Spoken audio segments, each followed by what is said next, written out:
This tape will discuss the preparation of a maxillary bicuspid for a porcelain fused to metal restoration. Again, this preparation incorporates an area where the final restoration will be veneered with porcelain. The lingual aspect will consist primarily of metal, and thus a conventional chamfer preparation will meet with a proximal shoulder, which runs into a facial shoulder and again into a proximal shoulder. The junction between shoulder and chamfer is continuous. The occlusal reduction follows normal anatomical configuration, and on the functional lingual cusp, a functional cusp bevel is present. The preparation steps are once again similar in that conventional depth grooves will be prepared on the occlusal surface, and again these depth grooves will extend onto the lingual surface to create guidance for the functional cusp bevel. Occlusal reduction follows these depth grooves, and then the axial reduction is prepared in two stages. Initially, on one half of the tooth, the shoulder will wrap at least 1 millimeter lingually to the proximal contact point, and then once satisfied and having used the remaining half of the tooth as a guide, the preparation can be completed.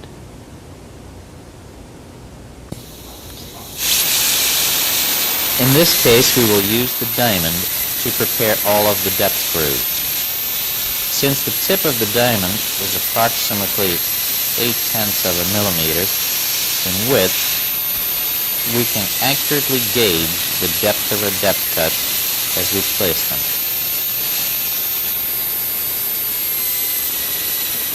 Without having to change the orientation, immediately the depth cuts for the functional cusp bevel can be placed, at which stage the orientation of the rotary instrument is changed and the depth cuts on the buccal incline of the lingual cusp are positioned. If desired, these cuts can be linked together by making a cut through the central fissure or central groove. Once you have verified the actual depth of these depth cuts, proceed and reduce the islands of tooth structure in between these grooves.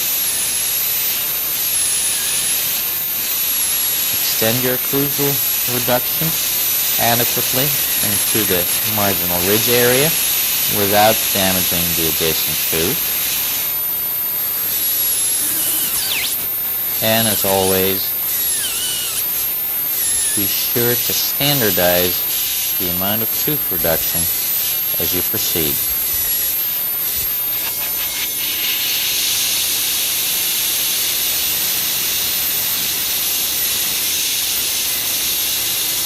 Once satisfied with the clearance obtained in this manner on the mesial half of the tooth, you can proceed and complete the occlusal reduction.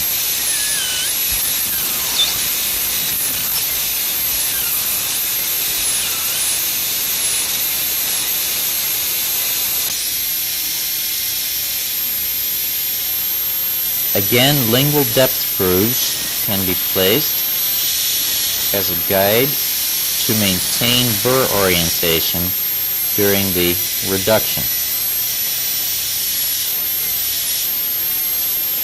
The lingual chamfer is prepared in a conventional manner and carried into the interproximal area, where contact is broken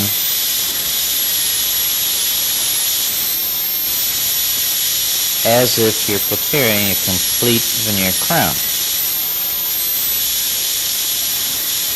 At this stage, little consideration is given to creating the shoulder which will be prepared from the facial aspect.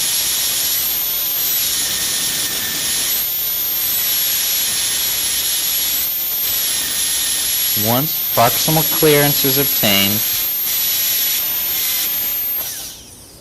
the orientation is altered, and the remaining portion of the tooth preparation will be prepared from the facial aspect.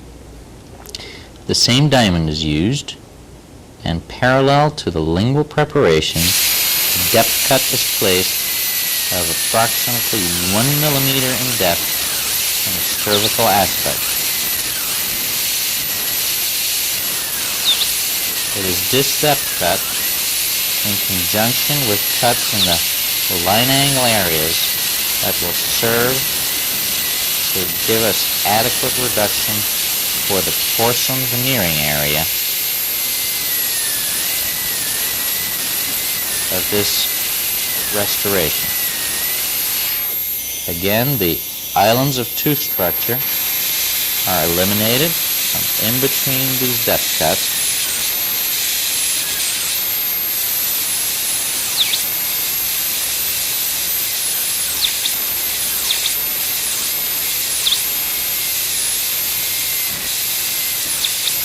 And with the half DT diamond, the preliminary configuration of the shoulder preparation is established.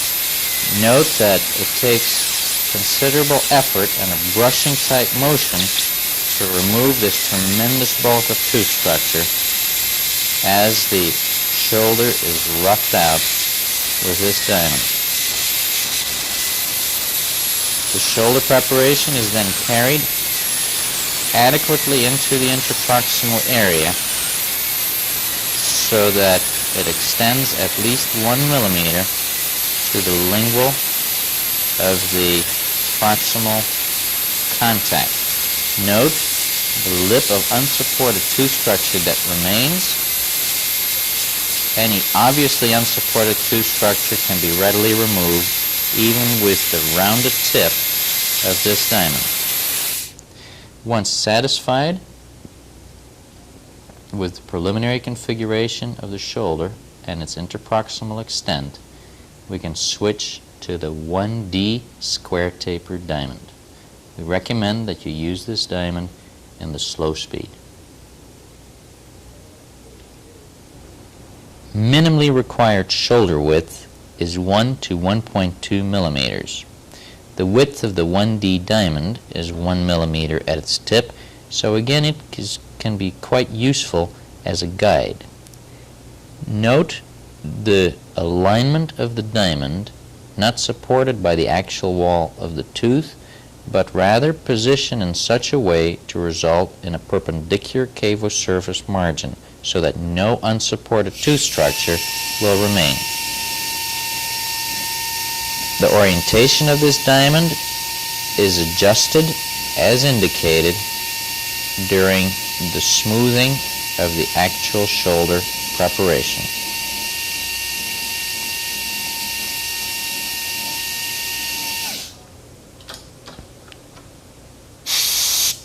At this stage, the mesial aspect of the tooth preparation is carefully evaluated.